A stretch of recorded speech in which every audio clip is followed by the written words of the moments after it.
ఆస్ట్రేలియాతో 5 టెస్టుల బోర్డర్ గవాస్కర్ ట్రోఫీలో టీమిండియా పేలవ ప్రదర్శన చేస్తోంది. దీంతో భారత ఆటగాళ్ల తీరుపై గంభీర్ కోచింగ్ పై బీసీసీఐ సీరియస్ అయినట్లు తెలుస్తోంది. 4వ టెస్టు ఓటమితో టీమిండియా డబ్ల్యూటీసీ ఫైనల్ చేరే అవకాశాలు దాదాపు గల్లంతయ్యాయి. ఒకవేళ సిరీస్ సమన్ చేసినా టీమిండియా డబ్ల్యూటీసీ ఫైనల్ కి చేరుతుందా అంటే అనుమానమే. అప్పుడు ఇతర జట్ల గెలుపోటముల మీద ఆధారపడాల్సుంటుంది. దీంతో రోహిత్, గంభీర్ల నుంచి బీసీసీఐ వివరణ కోరేందుకు సిద్ధమైనట్లు తెలుస్తోంది. అకస్మాత్తుగా అశ్విన్ రిటైర్మెంట్ నిర్ణయం, సొంత గడ్డపై న్యూజిలాండ్ తో క్లీన్ స్వీప్ అవడం, తుది జట్టు ఎంపికపై బీసీసీఐ అసంతృప్తిగా ఉన్నట్లు తెలుస్తోంది.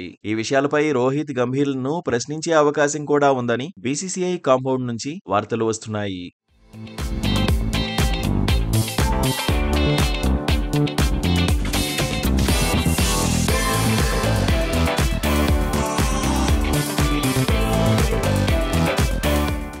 2024ని టీమిండియా ఘోర పరాజయంతో ముగించింది. మెల్బోర్న్ వేదికగా జరిగిన 4వ టెస్టులో టీమిండియా 184 పరుగుల భారీ తేడాతో ఓటమి పాలైంది. ఈ పరాజయంతో టీమిండియా డబ్ల్యూటీసీ ఫైనల్ అవకాశాలు సంక్లిష్టంగా మారాయి. ఈ పర్యటనలో రోహిత్ శర్మ దారుణంగా విఫలమయ్యాడు. ఈ సిరీస్ లో రోహిత్ 3 మ్యాచ్ల్లో 31 పరుగులు మాత్రమే చేశాడు. కెప్టెన్ గాను సరైన నిర్ణయాలు తీసుకోలేకపోతున్నాడు. దీంతో రోహిత్ టెస్ట్ క్రికెట్ కు వీడ్కోలు పలకాలనే డిమాండ్ వ్యక్తమవుతోంది. టెస్టు ఓటమి తర్వాత సోషల్ మీడియాలో కూడా రోహిత్, కోహ్లీపై పెద్ద ఎత్తున విమర్శలు వచ్చాయి.